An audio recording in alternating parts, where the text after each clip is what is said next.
Okay, part 3. Move that little guy out of the side. Yeah. We're going to get our long-range heavy support design. This is called the Silverback. It's just 2 legs, a torso, and 2 huge missile boxes. That's awesome. With flip open front lids on them. That's cool. Lots of blast space. This really feels like a back of the line support mech. They're probably huge long range cruise missiles in this thing. This is not somebody going up close. This guy, probably sits around your command and control, or he's way in the back just raining death up from above on guys from as far away as he possibly can. Raining death. It's one of their get the feeling we're heading into this sort of the heavier assault range. This is called a Tiger. 2 long heavy cannons. There's often a feeling of these guys. They're clearly inspired by the old BattleTech designs.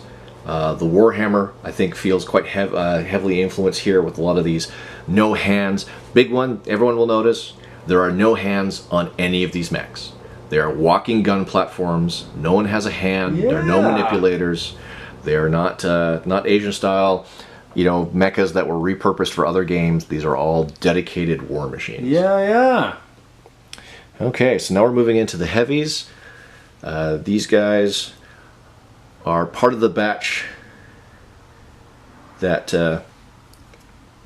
let's see here, make sure we got this right. Okay, we're moving into the 4 batch now. Each one of these guys I'll be showing, you'll be getting 4 packages of in part of the standard CAV setup. So this low-slung fellow here.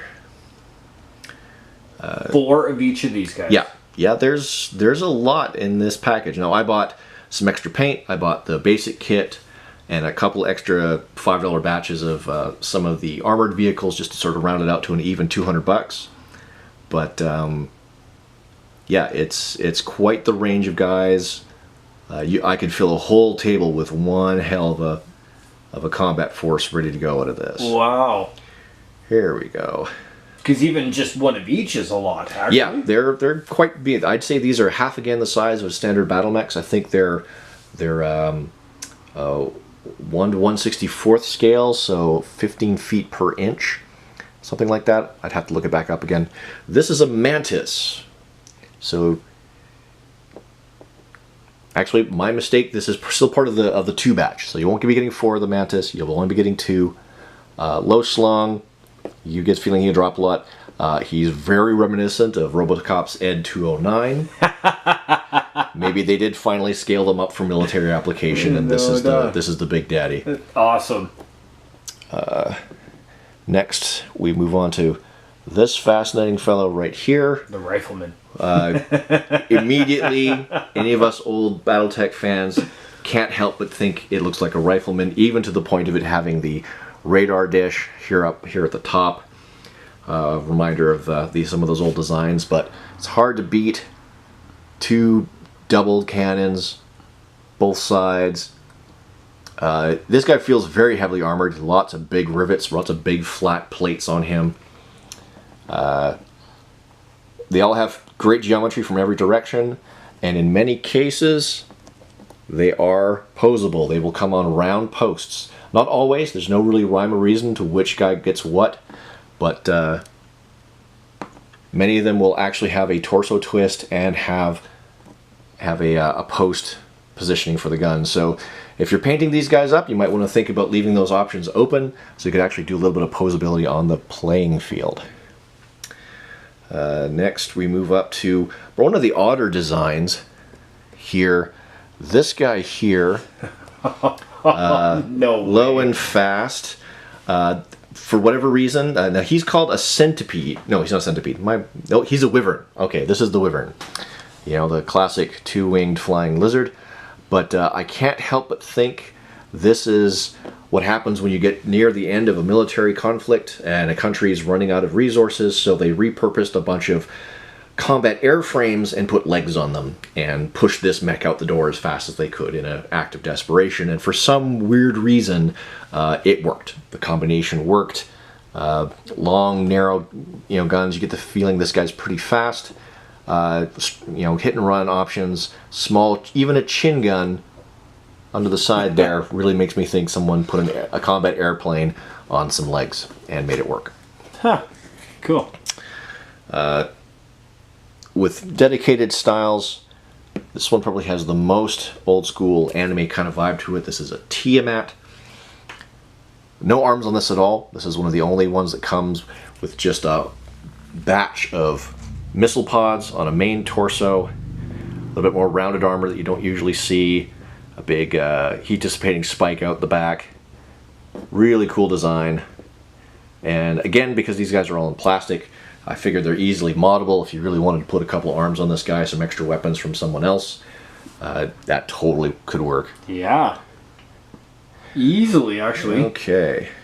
Now, we're getting into some of the really aggressive guys now. Put up this guy here. Again, this is part of the 2 packs that you get. See, these are some of the last ones unlocked. This is the Chancellor. Again, that box and missile launcher there has a hint of the old Warhammer. A couple of long double-barreled cannons. Very almost Apache helicopter-like central cockpit. Lots of great geometry on these guys. I like him. He's cool though. And then we get this bruiser right here. The mechs are starting to get taller and taller. This guy here is called the Cataphract. So, Cataphract being I believe that's sort of like a waterfall. Anyway, 2 big, huge triple-barrel chain guns coming out both arms and just nothing but ammo to spare. I figure he's a hard hitter, lots of armor, moves quickly, just runs in and just mows enemies down. Good kind of design. Okay, and then now we're going to get into the big packs. These are the 4 packs. I'm going to start with this guy because I know what he's called. This behemoth is an ogre. Big 3 cannons, vaguely reminiscent of the Macross Mac 2 monster. Big stompy thing, big scary face. Makes you feel like you want to put a bunch of hidden weapons in him as well, but yeah, with those 3 cannons, he probably 1 or 2 shots smaller mechs pretty easily. Here we get the Rhino. Big, stompy, heavy, cannon mech. Again, you'll get 4 of these. They're huge. I kind of want to leave him gray like his namesake. Just add a little bit of glasswork and some wiring. Huge, stompy guy. 2 independent missile pods on the top. 2 big chain guns on the sides. This fellow here. Again, you get 4 of. This is called the Concussion. We got launchers in the shoulders, we got big cannons on both sides, and I haven't glued them all up yet. What feels like a escape pod that pops right out the back. That's cool. Again, your mileage may vary depending on what your paint techniques are, but some neat designs. And then the last 3 we get, really to me, feel like they're part of the same construction family. We have the Growler. We have the Bear. And these guys all in here. And we have the Grizzly. 3 big heavy mechs with very, very similar cockpit designs. The fast, short-armed model for your hit and runs. Your support model here with 3 separate rocket pods.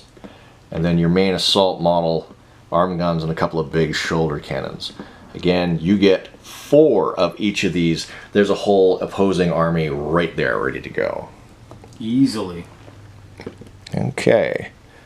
The last of the mechs you get is this fellow right here. This, whose name I have forgot, I believe it's the Chancellor.